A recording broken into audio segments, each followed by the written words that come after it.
Okay, இன்னைக்கு தீபாவளி அதிகமாக நம்ம வீட்டில் இன்னைக்கு என்னெல்லாம் சாப்பாடு அதுதான் நம்ம இன்னைக்கு பார்க்க போறோம். எங்கள் வீட்டில் என்ன மெனு இருக்குது காலையிலே கேட்டிங்கல்ல, தீபாவளி ஸ்பெஷல் என்ன. ஸோ நம்ம தீபாவளி ஸ்பெஷல் பார்த்துடலாமா? வாங்க. அதுக்கு முன்னாடி நீங்கள் நம்ம சேனலை சப்ஸ்கிரைப் பண்ணலைன்னா சப்ஸ்கிரைப் பண்ணுங்கள், அப்படி லைக் பண்ணுங்கள், பெல் பட்டனையும் ப்ரெஸ் பண்ணிக்கோங்க, அப்போ தான் நோட்டிஃபிகேஷன் வரும் நம்ம வீட்டில். சரி, நம்ம வீட்டில் இன்னைக்கு என்ன சாப்பாடுன்னு பார்க்கலாம். இது வந்து சிக்கன் ஃப்ரை. எங்கள் வீட்டில் எப்போவுமே 2 விதமாக சிக்கன் ஃப்ரை பண்ணுவோம். இது பார்த்தீங்கன்னா கேரளா ஸ்டைல் பொரிச்ச கோழி அப்படின்னு சொல்லலாம்.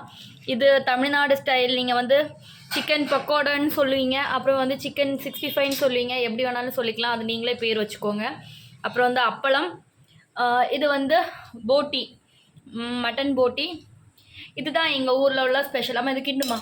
இதுதான் எங்கள் தீபாவளி டைம் வைக்கிற உளுந்தஞ்சோறுன்னு சொல்லுவாங்க. இதுவும் மட்டன் கிரேவி வச்சு சாப்பிட்டா சூப்பராக இருக்கும். நெக்ஸ்ட் இது கலக்குமா, இது நீங்கள் கலக்கு. இது வந்து சிக்கன் கிரேவி, மட்டன் கிரேவி வந்து முடிஞ்சு போச்சு. ஸோ இன்றைக்கி நம்ம வந்து மத்தியானம் சிக்கன் கிரேவி வச்சு அட்ஜஸ்ட் பண்ணிக்கலாம். ஸோ இதுதான் எங்கள் தீபாவளி ஸ்பெஷல். தீபாவளிக்கு இவ்வளோ தான் நம்ம வீட்டு சாப்பாடு. மதியம் நல்லா சாப்பிட்டுட்டு, இது வந்து ஆக்சுவலி பார்த்திங்கன்னா தீபாவளியோட ஒரு நாளைக்கு முன்னாடி உள்ள சின்ன சின்ன வீடியோ கிளிப்ஸ் தான் உங்களுக்கு இதில் நான் ஆட் பண்ணியிருக்கேன். நம்ம இந்த தடவை வந்து சென்னை தங்கச்சி வீட்டுக்கு தான் வந்து தீபாவளி வந்து செலிப்ரேட் பண்ண போயிருந்தோம். ஸோ சூப்பராக வந்து அங்கே நல்லா அடித்து பொழிச்சு தீபாவளியெல்லாம் கொண்டாடினோம். பட்டாசும் வெடிச்சிட்டு, அடுத்தவங்க எப்படி பட்டாசு வெடிக்கிறாங்கன்னு போய் மாடியில் நின்று நம்ம வேடிக்கையும் பார்த்தோம்.